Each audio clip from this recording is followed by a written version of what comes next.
Yeah, and I look like I'm crying, but it's the wind. Tash, have you been crying? Welcome to Fika's Focus. Voices leading change. Okay, we're here with Tash. We've just been talking about her crying in the car. So, bit of background, I've known Tash for quite a while, and through Mount CrossFit and my time there with you, and I think, you know, I saw you yesterday, mate, and Caught me at the school. Yeah, caught Tash in that space, but it was a cool opportunity for me to just affirm for you how much of a cool human you are. You're a great mum. You've done great things for Mount CrossFit, and I just think, mate, like as a person, you're just a fantastic human. So to have a chat, to talk about your babies and what's coming up, and just our time of Future Focus, I really appreciate it. Thank you, Ray. I appreciate the kind words. I literally yesterday, when I saw you, I said to you, it's like, I really hope I don't bump into anyone. I'm just wiping tears out of my eyes, and then I saw rain. I was like, great. Yeah. Good timing, but it was actually good timing because you did make me feel better, so I appreciate it. Yeah.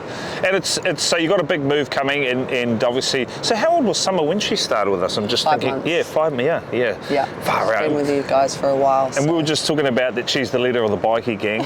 And our little Summer, and I also the only girl that goes on the bikes. And I was just talking about how I walk in the room and she just laughs at me for nothing, and I think, you know, she just laughs, and Julie is always cracking up about it. But seeing her growth in that time too with you and your own life, it's just she's a remarkable kid. Yeah, thank you. And it goes thanks to you guys as well, because she spent a lot of her life with you guys. So it's super hard leaving. It was like one of the main, it was obviously leaving the gym, leaving my job. It's the first workplace that I've been really emotional leaving, with all the amazing people I've met, one of you as well, but the daycare, because she's been a part of Future Focus since she was 5 months, and we actually started her sooner than what I had hoped to, and obviously I did go through a separation in the beginning, and that's when she started, and you guys were there for me through all of that, so I appreciate it, and I'm getting emotional. It's, you know, you're a busy mum, and it's I think what stands out, even to the team when we're talking about it, you come across poised, full of mana, and your confidence, and again, I think it's been a privilege for us in that, walking along in that space. But as you go into the, you know, you're obviously, whether it's tears of joy, sadness, whatever you're shedding in that space, like, what are the hopes in the new move, and, you know, what's it all about in that space? Yeah, so I decided to make the move. We were trying to sell our house, so that was the first thing that I needed to do to actually confirm that I could go up, because I just didn't want to be tied down down here. So we sold the house, and I had applied for a job up in Auckland working with Air Force as a physical training instructor, working with their youth development unit, which is pretty exciting. Yeah, so, and the girl's dad is up working for the Navy as well, so it just sort of made sense for us with co-parenting, that I would be up in Auckland so that he could be with the girls, so for them, but also for us, so that we could have that time with them and also time to ourselves as well. So it is super exciting, and I'm really excited about the new role. Absolutely love my role at Mount CrossFit. I did find I was sort of maybe a bit complacent and a bit comfortable, and so this new role I feel like will push me out of my comfort zone and help me to further grow, I guess, as a person. I know that's a real key attribute of yourself. I know growth, and not just physically, but in your mindset and your approach and things is a key part of who you are as an individual. And I've certainly noticed that myself. But what can I just first? Huge respect for you know, your co-parenting, the respect that you're putting on that. Like, I love that. I think one of the downsides for our sector is seeing the tough times that people go through. We get to experience that, good and bad. Yeah. But a huge respect for you in that, Tash. Like, yeah.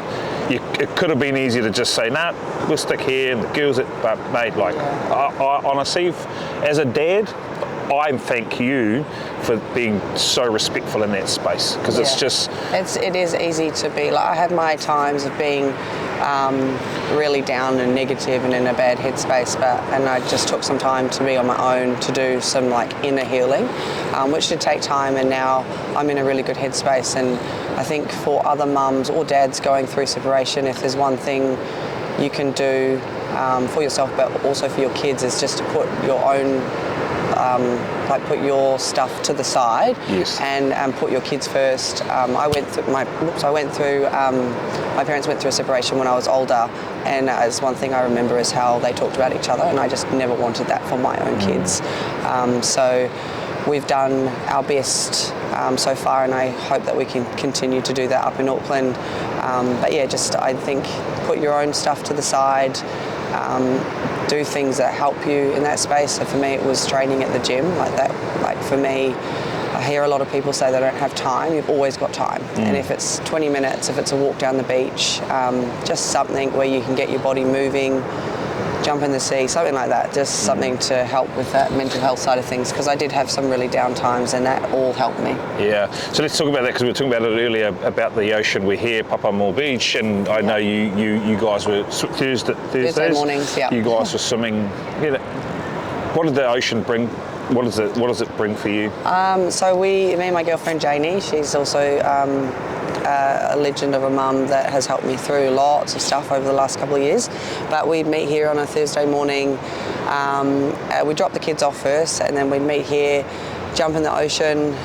She'd always lead the way. I'd be the second one in, but we'd get in there and then we'd time ourselves. And we worked our way up to, I think it was like 2 minutes. That'd probably be me yarning her ears off, but you literally walk out a different person. I'd literally go to work and people would be like, Tash has been in the ocean. She's fucking full of life. We treat ourselves to a coffee on the way out too. But it literally does change the rest of your day. Like you feel on top of the world. And like we were talking about breath work as well, like using that to help you in there, but also you can use that anywhere in life. I find if I'm feeling super stressed, the kids are being hectic, I just go into another room and start doing some box breathing, and it can really help as well.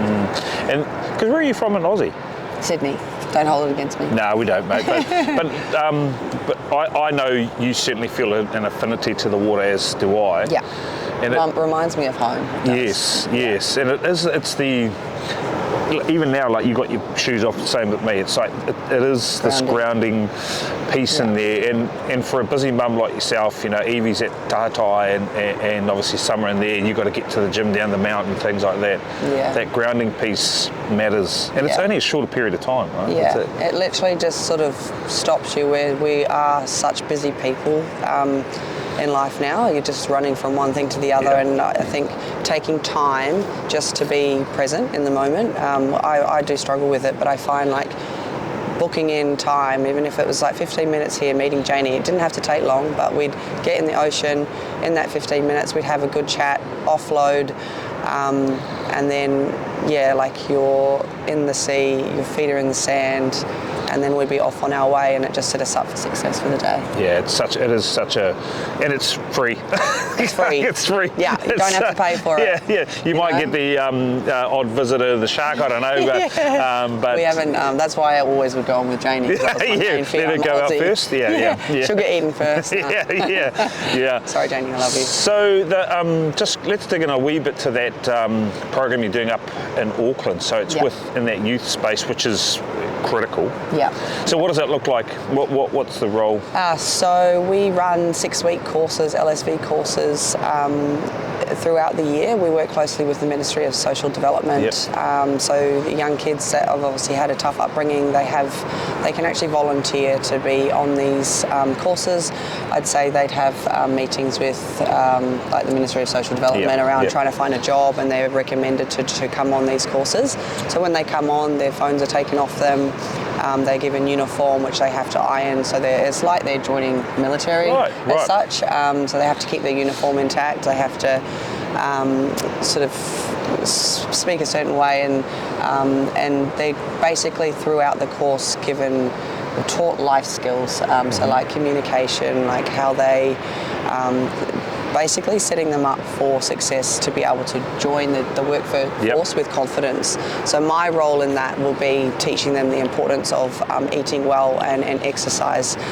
So like not downing 5 cans of E a day and you know, smashing takeouts all the time. Like I'm quite excited in that area to try and make a difference, because it basically comes down to knowledge with young kids, right? If they don't have the knowledge of how eating well and exercise, like how it can make them feel, you know, they might not necessarily, you know, follow that path and make, hopefully they'll finish making some better choices in life. Yeah, I think your role at Mount CrossFit, I certainly know whenever I needed to have a yarn to you about things or whatever, you know, your access to you and your availability was key. And you know, in that time at Mount, because what's it been? What has it been? I started in 2021, so like 3 years. So just post-COVID. Yeah. Was it before? Did you come down before or after that massive lockdown?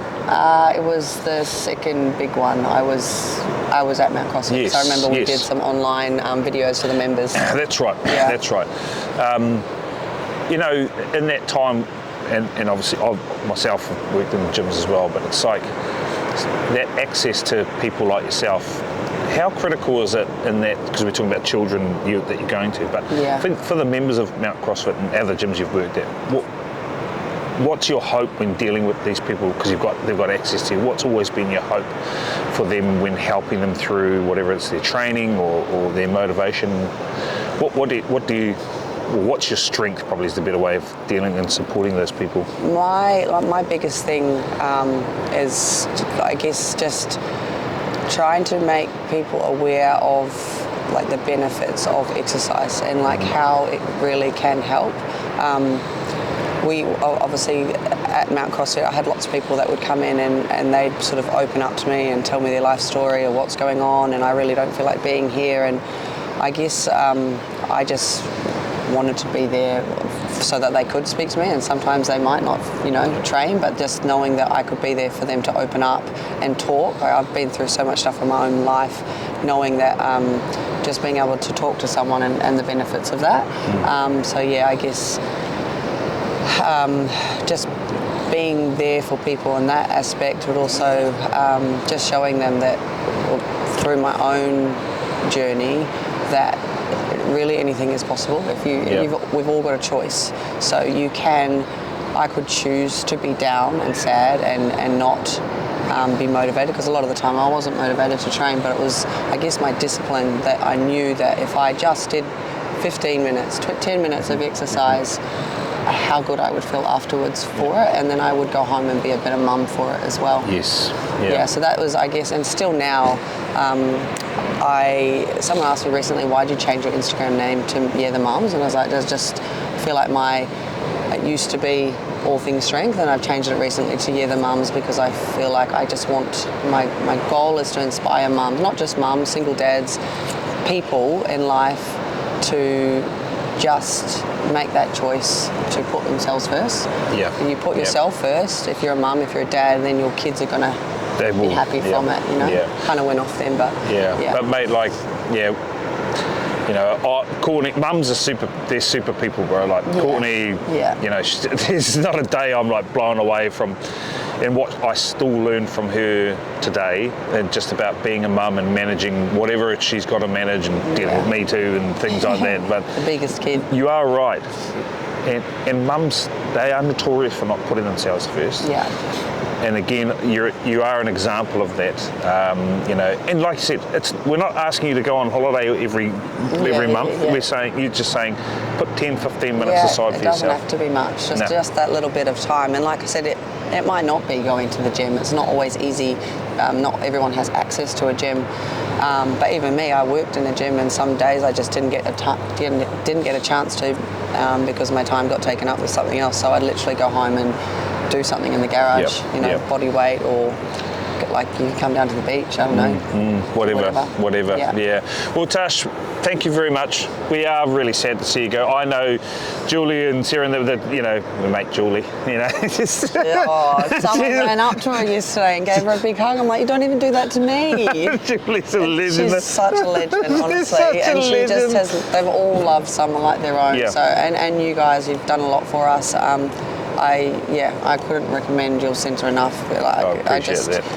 We're really grateful. It's like you're like family, like the gym. It's hard saying goodbye, and I'll send you, even if you don't want them, I'll send you some photos of Summer as she's settling in. Yeah, we want to see it because it's important to us. But look, we do love and appreciate you and your time. And Summer, we just love her. I know she's going to be a firecracker. They better have bikes at the new centre. But she's going to be a firecracker in life, you know. And you know, it's just been such a wild journey. So yeah, good luck, mate. Good luck. Go well. Thank you. Yeah, thanks. Thanks, Ray. Awesome. Thank you. Easy, yeah. You're fucking good at that.